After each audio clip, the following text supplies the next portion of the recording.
This is The Right Approach. I'm JW Judge, and with me is my co-host Barbara Hensky. This is a podcast for writers to learn more about the business and craft of writing as we explore a new topic every week. Our guest today is Amy Bernstein. She is an award-winning novelist, poet, and journalist. Fortunately for us, she enjoys being a guest on podcasts to discuss writing and creativity. I first came across Amy on Jane Friedman's website, where I also frequently read articles by past guest Tiffany Yates Martin. Amy, a couple of weeks ago, wrote an article about the complexity of writing in first person. So I reached out to her because it ties in so well with what we've been talking about over the last several episodes. So, Amy, welcome to The Right Approach. Jeremy, thank you. I'm so glad that you reached out. I do love talking about this, and I'm sure we could spend all day on it if we had the time. No doubt. And before we jumped into the topic, it's something that has, since Jane Friedman got mentioned once, I'm going to mention her here. She has had an event occur on Amazon where Indeed.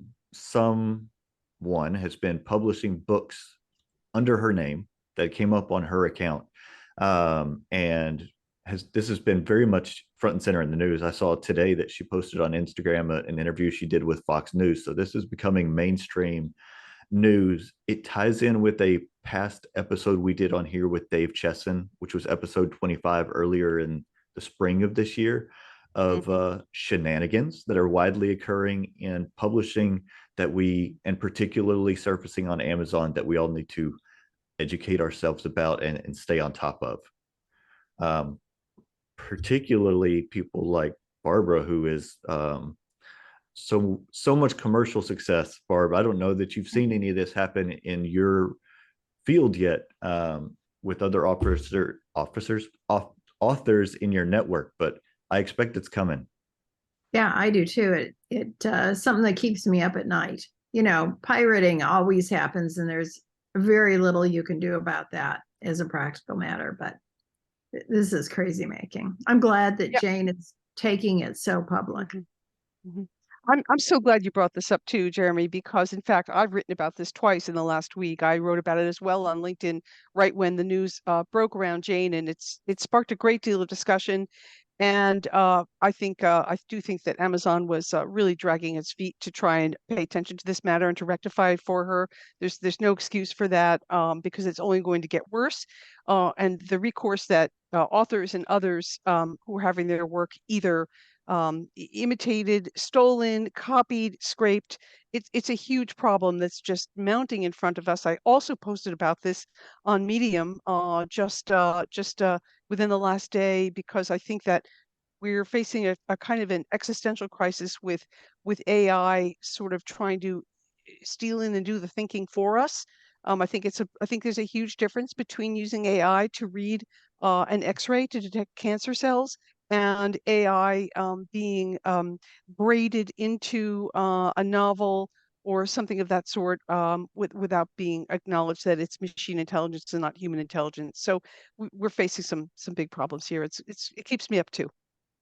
Yeah, I totally agree. I think it's something that we all owe it to ourselves to stay on top of and familiarize yourself with what the technology is capable of doing. And if it can help you in your like business goals and that side of things, I'm on top of it. But like you said, if people are incorporating it into their creative processes, I want to know that. And Agreed. I don't have any intent to do that. What has been, when you've posted about these topics, about scraping and piracy and AI, what has been the general response that you've been getting when you've been writing about it?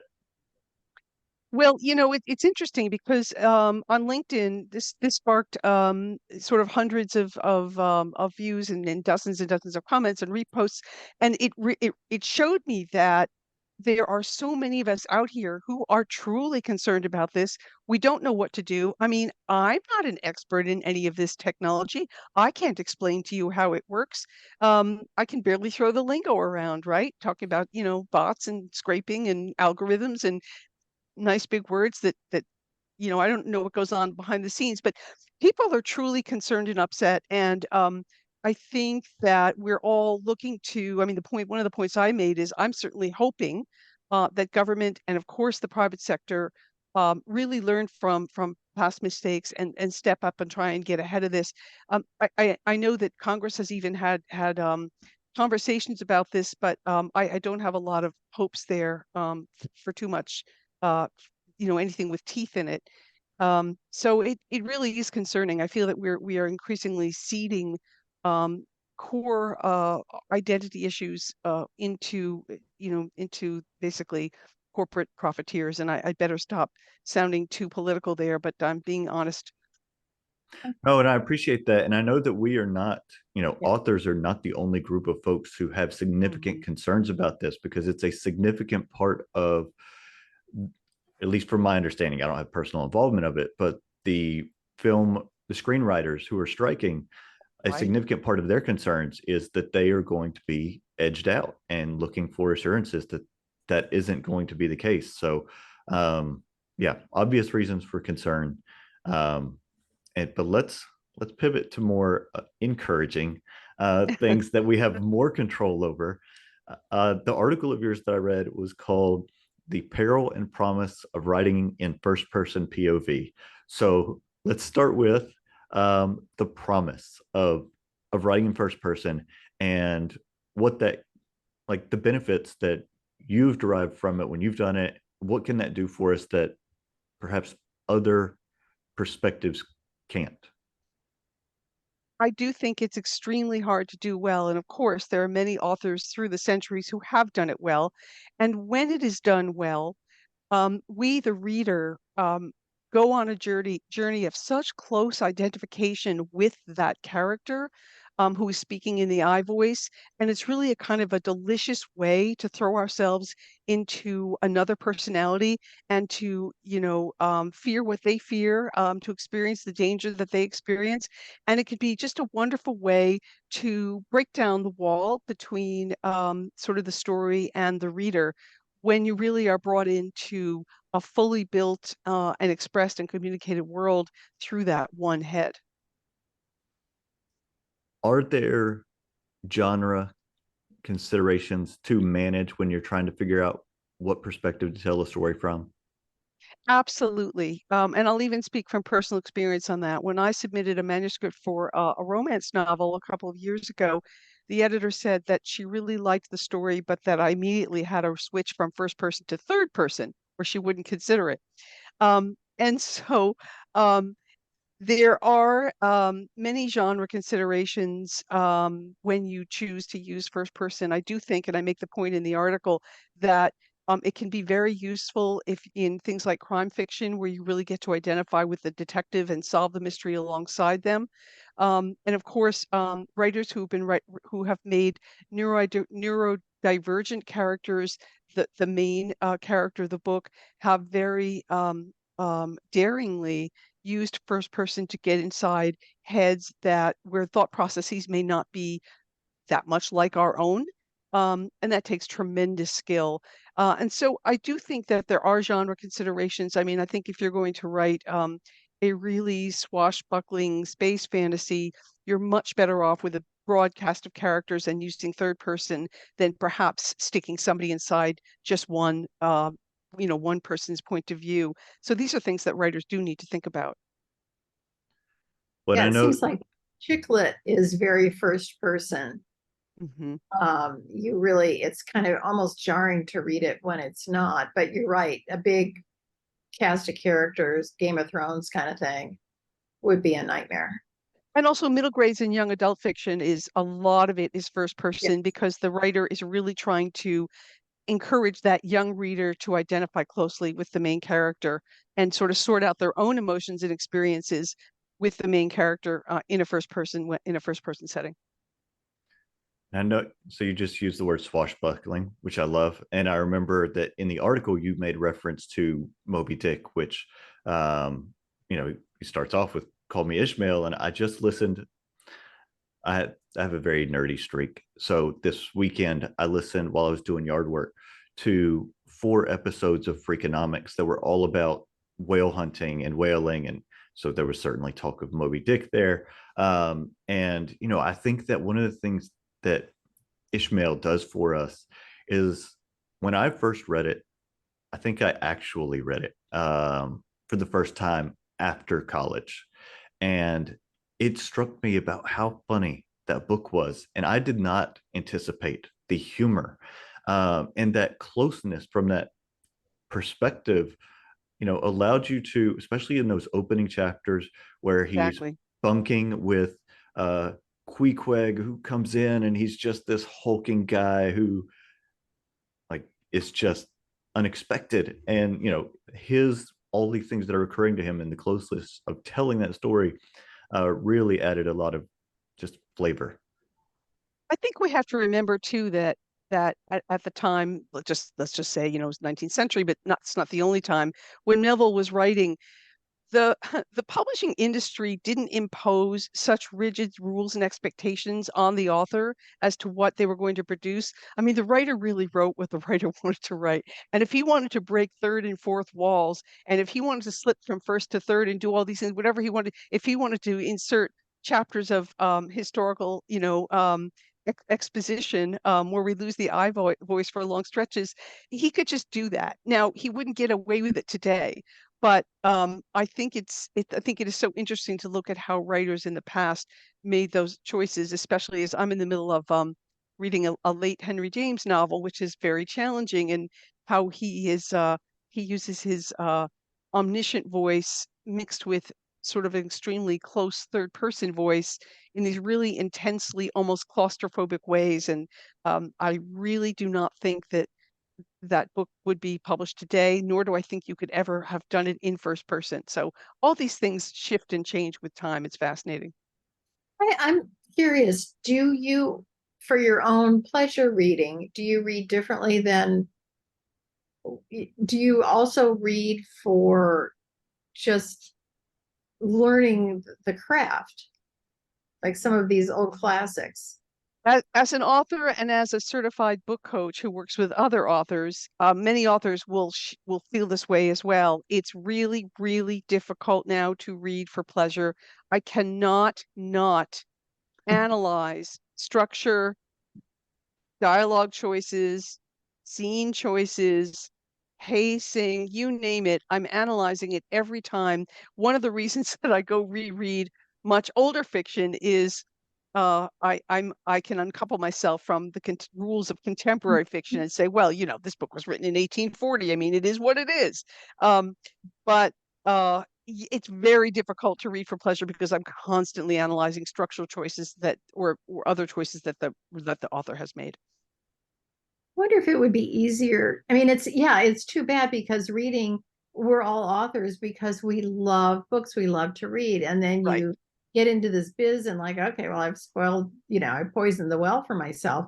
I wonder if listening to audiobooks would help dampen that need to get the red pencil out. I don't know as it would, really.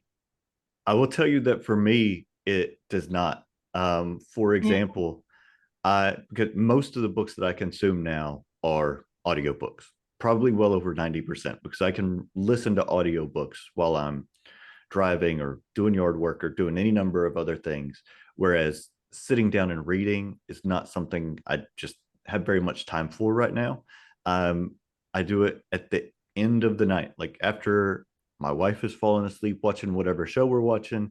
And I will read for a few minutes, but I fall asleep within just a few minutes. And so I've been reading the same book for about 6 months now because of that. Whereas I've been through, a dozen audiobooks in that time. But most recently, I listened to, and this isn't really my genre, but I decided to give it a try. I listened to the first Jack Reacher book by Lee Childs. Mhm. And I'm not really a thriller guy.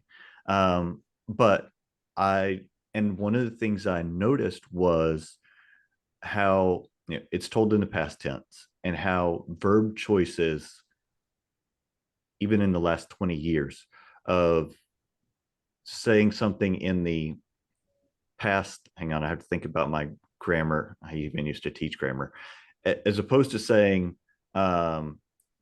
X happened. He would use was happening a lot. And I think that was probably much more, I just noticed it throughout. So I say that to say I notice word choices a lot while I'm listening to an audiobook. And so what I typically do, I don't listen to or consume as much of these genres that I write as I do other genres, because I do find that that keeps me less critical. So I interesting. really appreciate that, Jeremy. I am not an audiobook listener, and I am one of those people who reads before bed, and I make an effort to keep myself awake long enough to read meaningful amount. I appreciate, actually, I envy your efficiency. You can get through a lot more books. I just can't. I have to see the words on the page, and for me, that can be a printed page, or it can be my Kindle reader on a tablet. Um, but I know what you mean about studying things like verb tense and things of that nature, which have such an impact in ways that we don't even realize. Some of us are analyzing it, and we do realize it, but readers don't even realize what an impact it has. All those choices the writer makes. I'm curious, so I want to ask before we get to the end of this and I don't have a chance. So when you got that feedback, change it from, I think it was from first to third, or she wouldn't consider Yes. it. What did you do? I took a deep breath. Yeah. I really liked this editor. I was submitting directly to a publisher, and I made that my mission. And I rewrote the whole book in Wow. third, and I made an amazing discovery. I know we started out talking about first person, but I made an amazing discovery. I thought, well, first person is always going to be the deeper approach. You're always going to be deeper by being right in that character's head. No, not necessarily. I found that by switching to quite a close third person, I was really able to enrich and enlarge the scenes, and as well as the character's place in the world and how she moves through the world. It actually made it, I thought, a better book. And I think the editor was right. Editors are often right. Um, and so that was a very interesting lesson, because it helped me realize that first person requires very special considerations, and we should not default to assuming, well, I just want to really be in this character's head, so I'll just write it in first person. It doesn't solve all our problems. That is so interesting because it is an enormous amount of work to rewrite a book, to change from, first to third or back. And I've never heard anyone being asked to change a third to a first. So with that in mind, when you work with a coaching client, do you upfront get their feet on the right path of, what we're writing in? Well, first of all, you need to understand that I'm coaching nonfiction and some memoir, so I'm not coaching Okay. fiction. All right. All right. But I will say that no matter what I'm coaching, I do a lot of other teaching and mentoring besides. And I absolutely think that deciding on the right POV for the story that you want to tell is one of the most essential, consequential decisions a writer needs to make really early on in the story. I think very often writers, particularly if they're newer at the craft, they just jump in and do whatever feels comfortable, which Mhm. is not necessarily what's best for that story. And you can see when you've read some scenes, you can see when a book is in the wrong POV sometimes. It's very clear. There's too much distance or not enough distance. It just depends on what's going on. Does that answer the question? I'm not sure I did. Well, I think so. Yeah. And what you just said there really resonates with me. And I've mentioned this within the last few episodes, is I, in June, finished my fifth novel.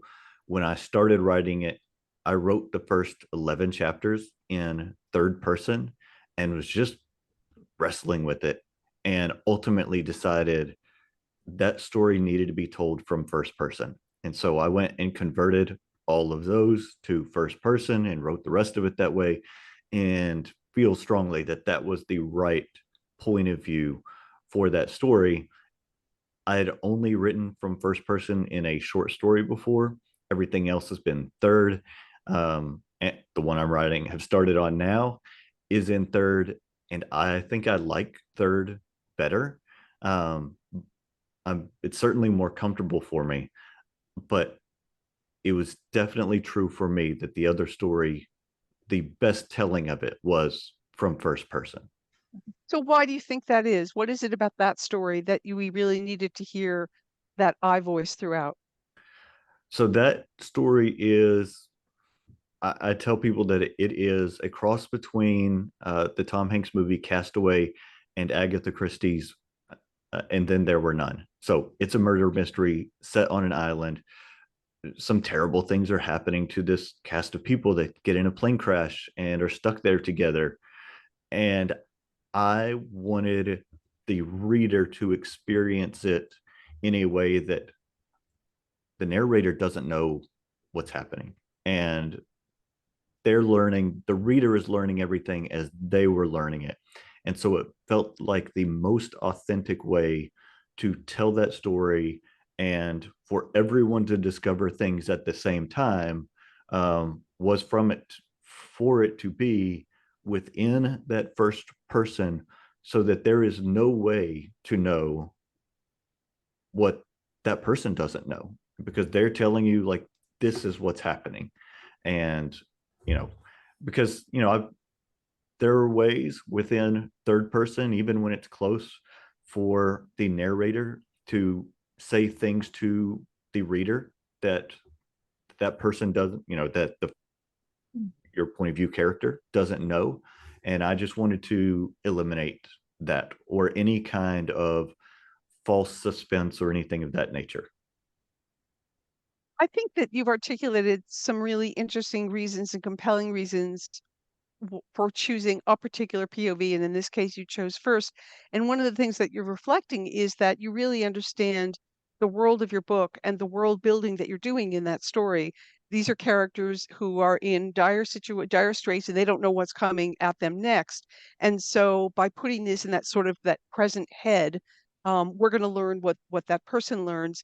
And I think that that's a good case. And you do have to understand the world of your book and the circumstances to understand what the right which POV fits. One of the things that I said and noted in the essay is that I think a good rule of thumb for whether first person is right is the protagonist undergoing an experience that no one else is precisely sharing, so that we really need to understand what they're going through, because everyone else is going through something that's quite a bit different. And so the example that I give, because I think it's a great one, is The Martian, where you've got this really smart scientist who winds up stranded on Mars and basically doesn't want to die. No one else is going through that. Only he is going through that. So that is an excellent example of where first person really matters. I was just thinking about that book over the weekend. I mean, I haven't read it in a couple of years now. I've seen the movie a couple of times since then, but I need to go. I was thinking about it this weekend, that I need to go back, and particularly the way that it's constructed, where it's from first person, but it's log entries. Right. Everything about it was just, I mean, obviously millions and millions of copies sold. It's an amazing book, but just the structure of the book, the telling, the character himself, it was such a just delightful read. Yeah, I really uh, inventive. main POV character in one of my series that is a dog. So he's a guide dog. So obviously he has to be first person, because you can't really third person away his observations and his inner thoughts and stuff. So that's just a little artifice with that. I think that's also another really cool example, Barbara, that I didn't think of. But you know, to get to the animal's agency as a creature, we have to be inside the animal's head and sort of lend them power of speech and thought that we understand. And it seems like first person is the only way to get that job done. I think so. So going back to my book, to get to the question I want to ask, I, before I started writing it, knew very little. I mean, in my head, I knew ultimately what the broad strokes of the book were going to be, but I hadn't done a lot of work to know who any of the characters are, or how any of the finer details of the book were going to unfold. And that's why it took me so long. It took, 11 chapters. So I have 15,000 words to figure out what the best way to tell the story is. What do you, and I know everybody has their own processes, but what are things that you recommend to writers to do in advance so that they can arrive at that best point of view for telling the story without having some false starts? Great question, big question. And let me just preface it by saying there's so many right ways to do this, and authors have to find what really works for them. Um, I do believe the more I write, the more I believe in some pretty serious planning, which means really understanding at least the main characters of the book, who they are, why they exist, what they are to each other, and how are they going to create tension in the book, and how is that going to be resolved. That's one aspect I think is important to sort of start getting clear on. Another thing is to really understand the protagonist's journey. What does he or she need? How is he or she going to get it? And what are the obstacles in the way? Because that is essentially the arc of a novel, boiled down to its most essential components. And I think that you need to begin to have these contours in place, whether they're pretty well sketched out in your head or whether you do what I do, which is I now start writing. I write a lot of notes now. I write a lot of character notes. I write scene notes. I really want to understand the world I'm creating, what its rules are, even in contemporary fiction, because even a very modern novel that's taking place, it could be taking place in the town where you live today with nothing magical in it. There's still world building. We're still creating a world with rules about how people live there and how they operate in that world and how they behave toward one another and what the consequences of their actions are. So I do believe in sort of building up a kind of think of it as like a notebook to create this for you so that when you jump in and start writing, it's got to feel extremely real to you at some point, so that it's going to eventually feel real to the reader. And again, I realize there are so many different ways of going at this, and I've sort of barely scratched the surface. And you may have a very different process that works for you, but I do think that, let me make one more point. I've had conversations with many writers who have admitted, my protagonist just doesn't, they're not feeling enough. I don't know. They don't seem to have enough feelings, and everyone's telling me they don't have enough feelings. If you cannot put yourself, truly astrally project yourself into the body and soul of that character, who are they? What do they need? What's happening to them in the scene? How are they feeling in this scene? And because of this, what happens next? If you can't put yourself there, you're not gonna be able to show the reader that reality either. Yeah. Man, that's a lot. In a good way. I hope so. No, it is. It So was a big I question. don't It was a do, very big question. yeah. Well, so Yeah. from my Yeah. own personal experience, I guess, I guess most of my novels now, I start writing before I know a lot about them. And I think I know well, I don't know a lot about them before I start writing. I may have broad strokes figured out, like the one I started now. I'm about to start on the third chapter, and I have a pretty good idea of where it's going to go. I have three main characters, um, and I know who they are, but I don't know any of the finer details at the moment. Um, I will end up with a lot of thinking about it as I move forward and planning before I get to certain elements of the story. I have a spreadsheet that I use. It will end up being very thorough, but I usually write myself into that knowledge and planning rather than doing it in advance. And So you're a brave pantser, which is just fine, but you're a pantser and a planner, which is also fine. Absolutely. I think that's great. Yeah, I yeah, don't do big character worksheets that my writing coach would love me to do. I just get bored with that. See, I find it to be a discovery process because when I'm sketching out who these characters are, I'm not only learning who I think they are, I'm starting to learn backstory, but then I'm learning what they are to each other because again, it's about, how are people relating in a scene and in a story. And so I begin to see where the tension lies or where the affinities lie, or that helps me so much and it gives me so many ideas about how to move the story along. So I'm increasingly finding that I need to know. I don't know who everybody is. I may invent characters later on, but I need to know who some of these people are. But again, there's so many ways to do this, and we just find our own process because we each have different brains and different ways of doing this. And I rewrite my drafts as I go. I literally rewrite as I go. I go back and rewrite. Some people just want to get that whole first draft, messy draft down and go back and start over. And there's many ways to get to the end goal. What and I mean, I've been listening to podcasts far longer than I've been hosting a podcast, and I love hearing other authors' processes, because even if it's not something that I have any intention to incorporate wholesale, there's always something to take away from it or consider and maybe think about if I want to do it. And I may ultimately discard that idea, but I always want to be open to opportunity and the idea of doing something different and considering whether it will work better for me. I know that one of the reasons I do things the way that I do them is because of time constraints, with raising a young family and work that over the last few months has been, 200 hours a month, that I have a very small window of time to write. And, or some days like today was getting a podcast episode ready. So any of the creative stuff, there's just this very small window to get it done. And the way that I can maximize my enjoyment of that time is most days to do the writing.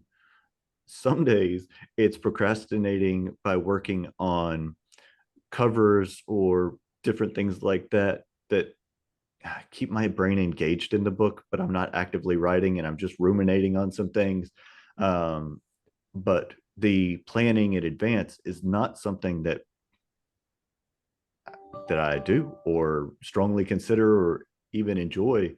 And so for me in this moment, that's not the best use of my time, but it's certainly something that would have saved me time if I had done it before that fifth novel and figured out some things before getting, 15,000 words in. So, Throw- yeah, let me throw one thing out that I have found that maybe, especially with you're so time limited. And Barbara, I don't know if this is something you do or works for you. Something that I have found really powerful that's so simple is to literally on that white paper, start asking questions of yourself, but asking questions of your characters. I find this to be deceptively powerful. So in other words, why does X hate Y? Or does X actually love Y? What is X so afraid of? Or why, how did she get this way? Or what if I do a lot of what ifs? What if this happened, but not that? Or what if the opposite happened? And I literally just put it as question, question, question. And invariably, when I do that, and it doesn't take long to think up these questions, they're just going to come to mind. Something pops. It's like, oh, I think this is so much more interesting if I go this way. Because in fact, they are going to end up together, or they're never going to end up together, or oh, because she really needs X but not Y, or whatever it is, or oh, he's going to need her help to get that thing done. And so just literally putting it in question form leaves it so open for you as a writer to explore, and you're telling yourself that this isn't set in stone yet. And yet then it sets you off of this journey of figuring stuff out just by asking a question, not a character sketch, not a spreadsheet, literally questions. I find it very powerful. I haven't tried it, but I will be trying that. That's my one of my several of my takeaways from today. I think that's great. It's really great. I'll tell you where I have tried something like that and found it useful is, and particularly in my first three novels, I was at point C and I couldn't figure out how to get a line connecting it to point D. And so I would start asking, like, I knew where I was and I knew where I needed to be, and I didn't know how to get there. And so I started asking questions like that. And sometimes it came down to, okay, what is literally, I finished a chapter and I don't know what to do for the next chapter. And sometimes the question was as simple as, what is literally the next thing that happens? Like, even if it is they walk out of a door, like just getting something on the page that is the next thing. And maybe that next thing never makes it onto the page, but it gets us moving again. And so I have asked all kinds of questions like you're describing when I need to figure out how to get from one place to another, and that will evoke new ideas and get us there. It's a great idea. I like that. So what are we haven't talked probably about first person as much as I intended to, because we've talked about so many other interesting things. What are some of the, as we kind of get ready to close this out, the difficulties with writing first person that people also need to be aware of? I think the number one challenge is recognizing how many different tools are at your disposal to use the skull, as I put in the article, the skull that you've locked yourself into, to still convey mood, emotion, tension, action, all these things without having to, without going, I felt, I saw, I scratched my leg, I went to sleep, without having to do that all the time. We have to remember that we can use other characters to provide um, a fresh take on what's happening in a room, in a scene, on out on the hill. And it's not everything has to be locked into the first person's speech or direct thought patterns. There's a lot to unpack here, and we won't have time to do it all. But what I'm trying to get at is, when you're writing in first person, if you're going to do it well and not to make it boring, you have an obligation to think outside the box all the time about ways of showing how that person is acting and being in the world and affecting others, and how others are affecting him or her, without saying, with trying to minimize the use of the word I. And there are many different ways of reflecting on the world where you actually can do a great job of that without using I all the time. If anyone wants to go read my article on janefriedman.com, I talk about some examples, because I don't think I just explained it very clearly, because it's difficult and dense. But I'm trying to get at it. That is the biggest pitfall. You have to work around that. Yeah, it's easy to fall into telling, not showing. Exactly. Just because you say I felt that, that's still telling, folks, and it's a steady diet of that is not engaging for a reader. And the writer forgets that we already understand whose head we're in, so we don't need a constant reference to it. So you don't have to say, I entered the room. You can say, the air conditioning in the room was turned up way too high. We know that you mean with reference to you, the narrator, and we don't need an I in the sentence. So we have to work around that as much as we can. Example. Yeah, another thing that you mentioned is the cause and effect nature of things. Like the point of view character is not the only person being affected by the environment or whatever's going on. And so you can use those other characters. And this is something I had to really focus on when I was writing that fifth novel that was from first person, of those other people can also express what is happening to them, and engaging their senses and giving you a broader sense of what's happening all around, rather than just looking out of the eyes of that one person. And remember that your first person narrator is not, in all likelihood, they're not omniscient. They don't know everything, including about themselves. And they may be totally misreading someone else in the room. And so you have a lot to play there, a lot to play with there. He approached me and I threw my hand across my eyes, preparing for the blow. Whereas the character has no intention of hitting our narrator. But so we're being given a perception that's not aligning with reality, as we'll soon find out in that scene. And this is what enriches first person narrative, that our narrator needs to be mistaken sometimes, or untrustworthy, or missing things that we learn in other ways. All right. So before we go, and we've definitely mentioned janefriedman.com and your article there, you've mentioned Medium. What is your handle on Medium? What do you write under? And are there other places for people to find your work? Yes, sure. So it's Amy L. Bernstein. I do need the middle initial because there's other people with my name, believe it or not. People can go to my main website, which is amywrites.live.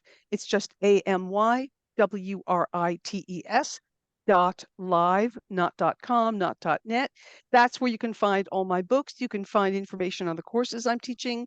You can find a link to my book coaching and some of the other podcasts that I've done where I will be very pleased to add this to the list Well, thank you. when the time comes. Well, I have thoroughly enjoyed this conversation, and there's so much to think about. I'm going to have to go back and listen to it again, even though I participated in it, just to make sure I don't miss anything. So thank you so much for all of your thoughts and sharing your time with us. Been great. I'll work on my questions. Well, Jeremy and Barbara, thank you. I've really, really enjoyed it, and I hope listeners do too. Yeah. Thank you.